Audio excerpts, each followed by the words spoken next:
Good morning, friends. Good morning, and welcome to another week of another week. It is Monday, August 15th. August is half over, which means that the summer is like what, three-quarters of the way over. At least it's going to start feeling that way, probably. Today is definitely on the cool side, that's for sure. Only 60 couple degrees this morning. When I got up and out, and only supposed to get up into the lowish 70s today, maybe mid 70s at most. No, so still no. Anyway, but it is Monday, August 15th, and it is 9 o'clock, 9:01 by now. And I'm seeing that Facebook still didn't put up about a minute late, but Facebook did send out a notification, so that's good. At least better late than never, right? And since they were doing it never, being a minute late isn't so bad, But so today is Monday, August 15th, 9:01, almost 9:02 a.m., and it is great to be here. And where is here? Here is PB Reads the Bible. What does that mean? Well, I'm PB. I'm Pastor Brian, pastor here at Christ United Methodist Church in Waynesboro. And this is a program where I read from the Bible. We read from the Bible because hopefully you're reading yourself at home. But then I try to talk about it and explain some of the stuff that's going on, perhaps in a way that you haven't heard before, in a way that you haven't heard before. And I don't remember what episode number this is total. And I think it's episode 18 on our journey through 17 or 18 on our journey through whatever I just posted on our journey through the book of Second Samuel. Our book, the journey through the book of Second Samuel. Yeah, 18. There we are, episode 18 on our journey through the book of Second Samuel, which we could just say the second half of Samuel, because originally the whole thing was one book, and it's all the story of David. That's what it is. Now I see some folks. Well, I know some folks are joining us live, and some of you aren't able to join us live. You're joining us some other time. That's awesome. And in both cases, I encourage you, invite you, ask you to check in. Let me know that you're there. And I see some of you have already done that. Romper room roll call time. Good morning, Shar. Good to have you joining us this morning. Hello, Cheryl. It is a nice, cool, wet morning. I'm not minding it. I did put on long pants, put on jeans. It's August. I shouldn't be wearing jeans, but I'm a wuss. Good morning, Marcia. Good to have you joining us this morning as well. I'm going to grab a sip here. Yes, so it is a cool, wet morning. And if you're not joining us live, still check in, because I go back in here a few times during the day and before the next episode to just to make sure that I've seen who's been watching. But more important to see what kind of questions you might have, or what kind of prayer requests you might also have as we go through. Good morning, John and Cindy. Oh, you didn't get a notification. Okay. Mine showed up about a minute late. So I still don't know what's going on. I have no control over it. Facebook is a weird animal, and they keep changing things, and my opinion, breaking things. But that's their motto. Keep changing until something breaks or something like that. They like changing things.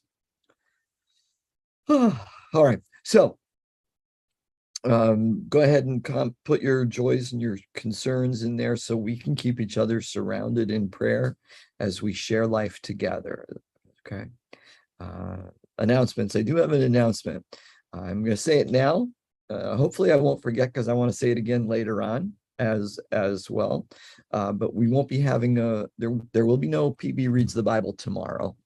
I have an early medical appointment. I have a medical appointment pretty early tomorrow morning. I think it's 8 o'clock. Didn't even think doctor's offices open that early. But I have an 8 o'clock appointment. Yeah, 8 o'clock medical appointment. So I won't I don't think I'll be done and back in the office by 9 o'clock, and I'm just not going to have the time today to do a recording. So my apologies to all of you, but well, you get a break. You get tomorrow off. You get Tuesday off, and we'll be back at this on Wednesday. Okay, we'll be back Wednesday. We're only taking one day off. Good morning, Pat. Good to see you. Good to have you joining us this morning. Right. So I think that was the only announcement. No session tomorrow. Back at it Wednesday. It's too early to talk about Sunday. So let's jump into it then, shall we? Chapter 20. We're going to be looking at chapter 20 of 2 Samuel. Now, of course, I've shared this before, but I don't think I've shared it recently. Oh, hello, Colleen. Good to have you joining us this morning as well. I don't think I've shared it recently, so it's always important. It's so difficult whenever you pick a place to stop reading from the Bible. Then when you start reading again, especially if that's the only thing you're reading, you tend to think of it just by itself.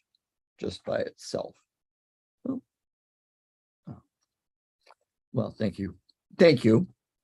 Kind words. Where was I? we tend, when we read from the Bible, we kind of tend to only think about that piece. And it's always important to know the context, what just took place and what is coming up next. So as we read chapter 20, let's remember the ending of chapter 19. Okay, so chapter 19 ends with David coming back to Israel and being welcomed by mostly by Judah, and there's a fairly decent sized Benjaminite contingent, as well as other representatives from Israel, from the north, that come down, and they're complaining about Judah. So we're seeing some tribal issues taking place here, and a little bit of tribal antagonism coming at each other. And it ends with those words, but Judah's voices were fiercer than Israel's. Okay, so if we read it there and ended it there, which we did, of course, we might think that that's all there is to it, that it's over and done. That's not. Okay, so let's read that as if it went right into this. Okay, so but Judah's voices were fiercer than those of Israel. Now a scoundrel named Sheba, son of Bichri, a Benjaminite, happened to be there. Okay, pause. So he's there. Where's there? There is where this little argument took place. He sounded the trumpet and cried out, "We have no portion in David, no share in the son of Jesse. Everyone to your tents, O Israel." Pause. What is he saying? Well, he's declaring independence. He's declaring his independence. He's saying that we have nothing to do with David. David's not my king. David's not my king. David's not our king. He's claiming for all of Israel, but he's really talking about himself. Everyone to your tents. So all the people of Israel withdrew from David and followed Sheba, son of Bichri. But the people of Judah followed their king steadfastly from the Jordan to Jerusalem. Pause. Don't get caught up in all the people, because we're really not sure what the author is trying to say there. It really seems that it's only his tribe, and he's a Benjaminite. So it seems that his tribe, all the Benjaminites perhaps, supported him. Or it could mean that all of Israel, because they're still upset with Judah, kind of stormed off in a demonstration of unity. But not everyone is against the king. Even most of the ones who were angry and upset that day aren't against the king. It's really only Sheba and his group of followers, which presumably are Benjaminites. Why do we say presumably just them who are Benjaminites, and why is that important? Well, remember, Benjamin was the tribe of Saul. That's where Saul came from. So if there is any antimony towards David, it's going to most likely going to be coming from Saulite, a Saulite faction, from Saul followers, and most likely where is it going to come from? From his tribe. And it's, of course, it's interesting because that tribe was one of the ones that came, right? The one guy that one of the guys that came to him and wanted, what's his name? The Shemaiah brought with him 1,000 people. Okay, so their names are kind of similar, Shimei and Sheba. That's where I was getting confused. He brought them with him, and remember, he was a Saulite, so it just makes sense that it would be them. Oh, sorry, I almost missed. Oh no, I did. I said hi, Colleen. Oh. All right. Whew. Excuse me. But all of Judah, Judah is there with David no matter what, is what the author is kind of saying. David came to his house at Jerusalem. This is verse 3. David came to his house at Jerusalem, and the king took the 10 concubines whom he had left to look after the house and put them in a house under guard and provided for them, but did not go into them. So they were shut up until the day of their death, living as if in widowhood. Pause. And it's kind of it seems like herky-jerky storytelling because this has nothing to do with Sheba, but it has to do with remnants of Absalom, we might say. These are the 10 concubines of David. We shouldn't think that David is putting away the idea of concubines because he probably gets more. And of course, his son Solomon takes the idea of concubines to another level entirely. With all the ones that he had. So it doesn't seem to be a statement against concubines. What it is they are, and I'm sorry for putting it this way, but this is what the author and the time would be indicating. They are damaged goods. They have been misused, mishandled. They've been, that's his property, but it was used by, is David's property used by his son Absalom. And so now they're damaged goods, and David doesn't want to have anything to do with them. Might also be a political statement at the same time. Now, David does take care of them. He doesn't just cast them aside, but he does close them off. He does not have any relations with them.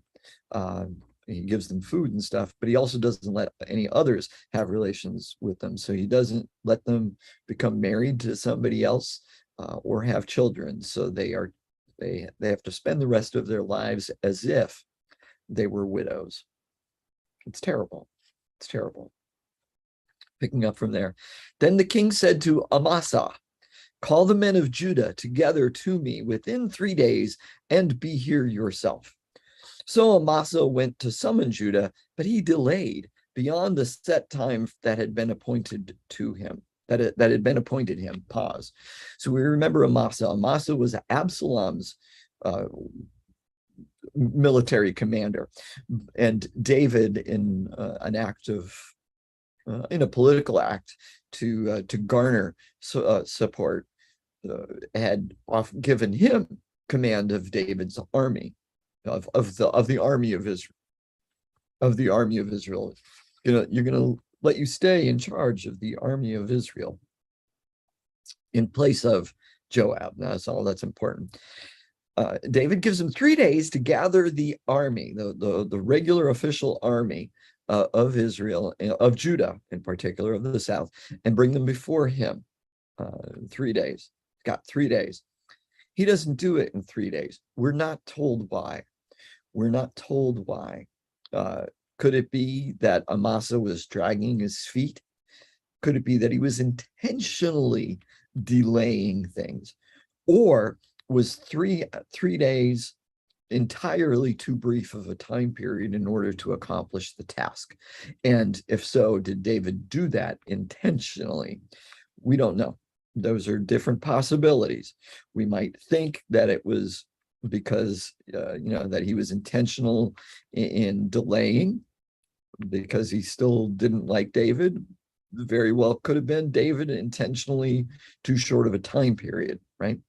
Could have been any of those things.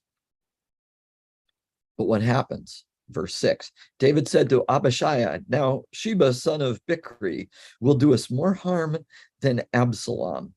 Take your Lord's servants and pursue him, or he will find fortified cities for himself and escape from us. Pause. Now we remember Abishai, right? He's the ultra violent one, and David is relying on him to take up the task. And he says that Sheba is going to do more harm than Absalom. Absalom wanted to take over the kingdom, but Sheba wants to break up the unity of the kingdom. He wants to break off from one nation into two, which of course does eventually happen following Solomon's death. And in fact, the call to do that after Solomon's death under Jeroboam, whatever one that is the same call that Sheba just used, as far as we have no ties to David. So David can see that what Sheba is doing, breaking up the unity of the kingdom, is even worse than trying to usurp the throne and get rid of me.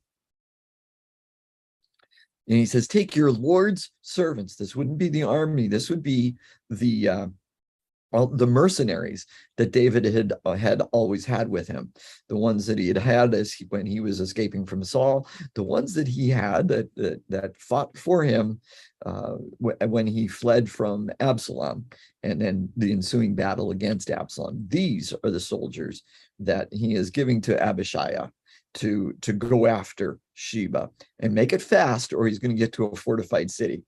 In other words, he's using Bob's advice from a few chapters ago. Remember, Bob gave advice to Absalom: go now, go quickly, or else David will escape into a safe place.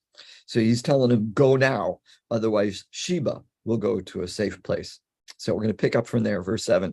Joab's men went out after him, along with the Cherethites, the Pelethites, and all the warriors. These are David's warriors. These are all those mercenaries. They went out from Jerusalem to pursue Sheba, son of Bichri. When they were at the large stone that is in Gibeon, Amasa came to meet them. Now, Joab was wearing a soldier's garment, and over it was a belt with a sword in its sheath fastened at his waist. As he went forward, it fell out. Joab said to Amasa, is it well with you, my brother? And Joab took Amasa by the beard with his right hand to kiss him. But Amasa did not notice the sword in Joab's hand. Joab struck him in the belly so that his entrails poured out on the ground, and he died. He did not strike a second blow. Pause. Wow, right? Gruesome description of this, and the description isn't over. It's pretty vile in the next paragraph as well. But there's Joab, quick to violence, especially if his ego has been bruised, and if it suits him, shall we say. And notice this deceptive ploy. Notice the deceptive ploy. Amasa shows up, and there's Joab dressed as a warrior, and he's got a sword right there in his belt, and the sword drops to the ground. Most likely intentionally by Joab, in order to make Amasa think he's unarmed, and make him think, oh, okay, I'm safe. And then he goes forward and he grasps his beard with his right hand, as if he's going to pull him in for a kiss. And it is with his left hand that he strikes him, that he uses the sword and guts him like a fish. Yes, those are my words, but that's basically what the author is going to say in the next paragraph. if you followed when we read through Judges, or if you didn't, just go back and watch them, or go read the book of Judges. We have the story of one of the judges doing a very similar thing, that he used his left hand, that he was part of a group of left-handed assassins.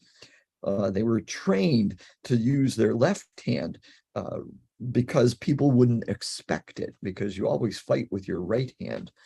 So the idea that Joab strikes him with his left hand, it's a ploy. It's devious. It's deception. It's not what Amasa would be expecting. Okay, so picking up from there, then Joab and his brother Abishai pursued Sheba, son of Bichri, and one of Joab's men took his stand by Amasa and said, "Whoever favors Joab and whoever is for David, let him follow Joab." Notice the wording. Whoever favors Joab, whoever is for Joab, and whoever is for David, follow Joab. He puts Joab first. Very interesting. Very interesting. Amasa lay wallowing in his blood on the highway, and the man saw that all the people were stopping.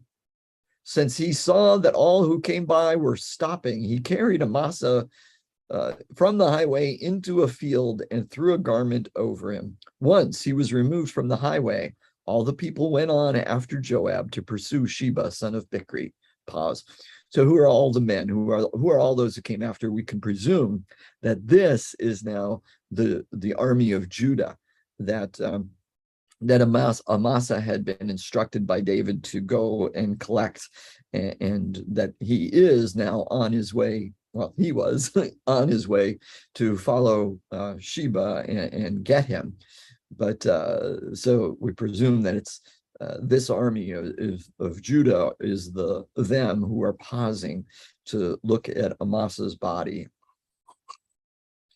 and all of the guts spilled out and all of the ichor, and wow, very descriptive, very disgusting. All right, picking up from there, Sheba passed through all the tribes of Israel to Abel of Beth Maacah, and all the Bichrites assembled and followed him inside. Pause. So we're noticing a couple things here. Sheba passed through all the tribes of Israel, probably trying to find a safe place, probably trying to find more people to follow him. And we notice the author doesn't say it, but it's presumably nobody does. Presumably, why else would he continue to move on, right? I'm sure that some of those towns must have had a fortress or a place where he could have stayed and found some safety and security and built up an army, but nobody wants him. That's the way it seems to be. That's what it seems to be, because who is described as going with him? The Bichrites. The Bichrites. He is Sheba, the son of Bichri, so it's only his closest relatives who follow him through all the places and stay with him. All right. Sheba passed through all the tribes of Israel. They followed the Bichrites, assembled and followed him inside. And this is inside Abel, the town of Abel, of Beth Maacah.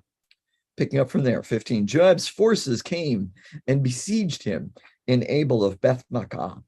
They threw up a siege ramp against the city, and it stood against the rampart. Joab's forces were battering the wall to break it down.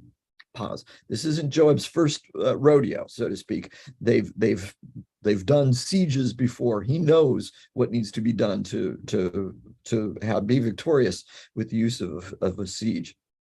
Picking up, then a wise woman called from the city, "Listen, tell Joab, come here, I want to speak to you." He came near her, and the woman said, "Are you Joab?" He answered, "I am." Then she said to him, "Listen to the words of your servant." He answered, "I am listening." Then she said, "They used to say in the old days, 'Let them inquire at Abel,' and so they would settle a matter. I am one of those who are peaceable and faithful in Israel. You seek to destroy a city that is a mother in Israel. Why will you swallow up the heritage of Yahweh?" Joab answered, "Far be it from me. Far be it that I should swallow up or destroy. That is not the case. But a man of the hill country of Ephraim, called Sheba, son of Bichri, has lifted up his hand against King David. Give him up alone, and I will withdraw from the city. The woman said to Joab, his head shall be thrown over the wall to you. Then the woman went to all the people with her wise plan, and they cut off the head of Sheba, son of Bichri, and threw it out to Joab. So he blew the trumpet, and they dispersed from the city, and all went to their homes, while Joab returned to Jerusalem to the king. Pause. Woohoo! Okay, so Sheba finally finds a place where he can stay within some fortified walls. And it seems like a very, very well walled up city, because Joab and the army have to use a siege, which is building up ramparts against the side of the building, building up things, and preventing anyone from going in or going out. A siege takes a long time. A siege is not a quick battle. A siege is designed to break down your enemy by cutting off any and all supplies. Nothing goes in, nothing goes out. That's one of the main things about a siege. They're also using a siege to slam against the walls to tear them down. That's the other part of a siege. But it's not heavy fighting. A siege usually isn't heavy fighting. It's all about wearing down your enemy over a period of time. Now, a wise woman, those words should kindle a memory, so to speak. Very specifically, a wise woman of Tekoa was used by Joab to move David to a particular action. We should also remember the wise woman Abigail, who prevented David, held him back from unnecessary violence and from a poor choice, from wanting to kill a whole bunch of men, Nabal and his whole city, et cetera, et cetera. And so again, it is a woman who is going to be speaking to power and providing wisdom. And she describes herself in that way as well. She said, I'm one of the ones that people used to come. People used to come to this place to seek wisdom. And I'm one of the ones that they used to come to. And so Joab is willing to listen. And he says, look, I don't want to destroy your town. I don't want to break everything down. I don't want to kill a whole lot of people. I don't want to do that. Far be it from me. I just want one person. You send him out and it's over. And she says pretty quickly, we'll throw his head over the wall to you. And she goes and talks to the rest of the leaders, tells them about the conversation, tells them her advice. They agree. It ends peaceably, except for Sheba, right? Except for Sheba. He is killed. His head is cut off and thrown over the wall. And Joab lives up to his word. They leave. He blows the horn, the trumpet, and everyone disperses and goes home. And he goes back to Jerusalem. The last four verses of chapter 20. Now Joab was in command of all the army of Israel. In other words, he's got his place back, right? Well, that's because he killed Amasa. Benaiah, the son of Jehoiada, was in command of the Cherethites and the Pelethites. In other words, David's private army. Adoram was in charge of the forced labor. Pause. This is a new one. We think back a few chapters to when David first, more than just a few, couple, 10 chapters ago, maybe not quite. When David first became king over everyone, there was a listing of his cabinet. This position wasn't there. It is now. It is now. Which maybe we should see that as a warning sign as well, because this is something that gives trouble to David and to succeeding kings, having forced labor. In other words, slaves. And Adoram was in charge of the slaves. Presumably,